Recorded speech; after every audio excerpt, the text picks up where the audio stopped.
कांदा मक्याला हमीभाव न मिळाल्याने शेतकऱ्यांचं आमरण उपोषण सुरू। चांदवडला कांदा आणि मका या पिकाला हमीभाव मिळत नसल्यामुळे गेल्या 4 दिवसांपासून चांदवड येथे आमरण उपोषण सुरू आहे। आज रास्ता रोको आंदोलनही करण्यात आलेलं आहे। कांद्याला समाधानकारक भाव न मिळाल्यामुळे तसेच मक्याची शासकीय हमीभावाने संपूर्ण खरेदी न केल्यामुळे चांदवड येथील बाजार समितीच्या सेल हॉलमध्ये गेल्या 3 दिवसांपासून शेतकरी विविध राजकीय पदाधिकारी आमरण उपोषण करत आहेत। मात्र प्रशासनाकडून कोणतीही दखल घेतली जात नसल्यामुळे आज दिनांक 26 फेब्रुवारी 2024 रोजी सकाळी 10:30 वाजण्याच्या सुमारास मुंबई आग्रा महामार्ग हा उपोषण कार्यकर्ते आणि शेतकऱ्यांनी 1.5 तासापासून रस्ता अडवून आंदोलन करण्यात आलेलं आहे। यावेळी वाहनांच्या लांबच लांब रांगा लागलेल्या आहेत आणि प्रचंड गर्दी झाली आहे। उपोषणकर्त्यांनी सांगितले की कांदा आणि मका यांना हमीभाव द्यावा अशी त्यांची मागणी आहे। यावेळी डॉक्टर आत्माराम कुंभरडे आणि डॉक्टर सयाजीराव गायकवाड आणि माजी सभापती संजय जाधव यांनी अधिक माहिती दिली आहे। वाटली नाही आणि म्हणून बांधवांना खऱ्या अर्थाने हे आंदोलन ज्यासाठी सुरू झालं, कांद्याचा हमीभाव असेल किंवा कांद्याला अनुदान द्या या मागणीसाठी खऱ्या अर्थाने हे आंदोलन या ठिकाणी सुरू झालं। त्याचप्रमाणे मकाची खरेदी असेल, सोयाबीनची खरेदी असेल, अशा पद्धतीने ती खरेदी चालू आहे। म्हणजे कालची आकडेवारी तर या ठिकाणी बघितली 22,000 टनात 22,000 क्विंटलची परवानगी आपल्या चांदोर तालुक्याला या ठिकाणी खरेदीला दिली। फक्त 398 शेतकऱ्यांची मका त्या ठिकाणी खरेदी झाली। गोडाऊन शिल्लक नाहीये, म्हणजे पैसेही नाही आणि 1800 शेतकऱ्यांनी बांधवांना नोंदणी त्या ठिकाणी केली। म्हणजे अशा परिस्थितीमध्ये हे सरकार आपल्या सर्वांची या ठिकाणी फसवणूक करत आहे। मी 4 दिवसापासून हे आंदोलनकर्त्यांच्या बरोबर आहे, त्यांच्या विनंत्या केल्या। काल सर्वांची शुगर अक्षरशः लागत नव्हती, अतिशय भयानक परिस्थिती त्यांची निर्माण झाली। काल त्यांना विनंती केली की तुम्ही आपण कुठंतरी आता थांबलं पाहिजे। शेतकरी बांधवांनाही विनंती करतो, त्यांनाही सांगितलं की आता तरी आपण थांबूया।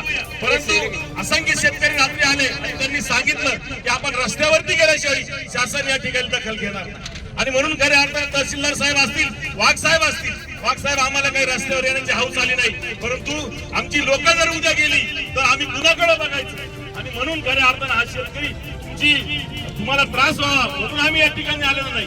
आम्ही लवकर हे आंदोलन या ठिकाणी आटपू, कारण मी आंदोलनकर्त्यांशी चर्चा केली पण त्यांचं ठाम म्हणणं आहे शासनाचा प्रतिनिधी जोपर्यंत आमच्याकडे येत नाही, एखादा मंत्री असेल, केंद्राचा मंत्री असेल, कुणी आमच्यापर्यंत येत नाही तोपर्यंत आम्ही उपोषण या ठिकाणी सोडणार नाही। आणि म्हणून खऱ्या अर्थानं त्यांच्यापर्यंत संदेश जावा म्हणून आम्ही या ठिकाणी रस्त्यावरती आलेलो आहे।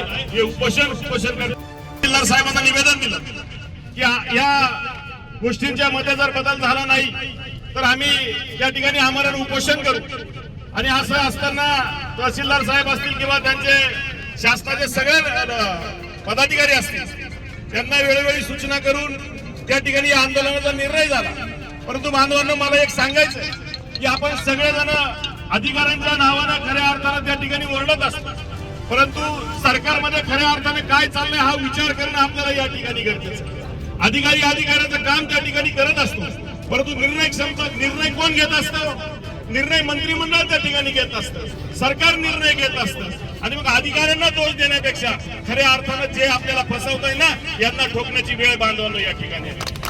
म्हणजे या काळामध्ये किती नुकसान झालं, आजच्याच पेपरची या ठिकाणी बातमी आहे बांधवांनो, जिल्ह्याला 1800 कोटी रुपयाचा फटका शेतकऱ्यांना कांद्याच्या भावाच्या माध्यमातून या ठिकाणी बसलेला आहे। म्हणजे एकट्या आपल्या चांदोर तालुक्याला 83 कोटी रुपयाचा फटका या शेतकऱ्यांना या गेल्या 2 महिन्यामध्ये या ठिकाणी बसलेला। आणि आज हे सर्व लोक उपोषण करत असताना शासनाचे अधिकारी या ठिकाणी येऊन गेले।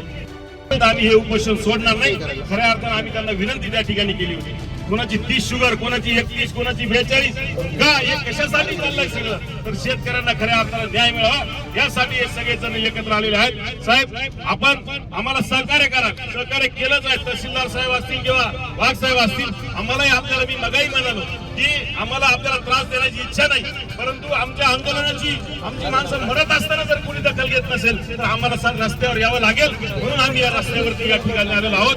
सर्व शेतकऱ्यांचे आभार मानतो आणि आंदोलनकर्त्यांना विनंती केली, परंतु आंदोलनकर्ते मानायला तयार नाही। या ठिकाणी पुन्हाच एकदा उपोषणासाठी जाऊन बसणार आहे। जोपर्यंत शासनाचा लोकप्रतिनिधी कोणी येत नाही तोपर्यंत बांधवांना हे आंदोलन सोडलं जाणार नाही, एवढीच विनंती। आणि सर्वांना पाठिंबा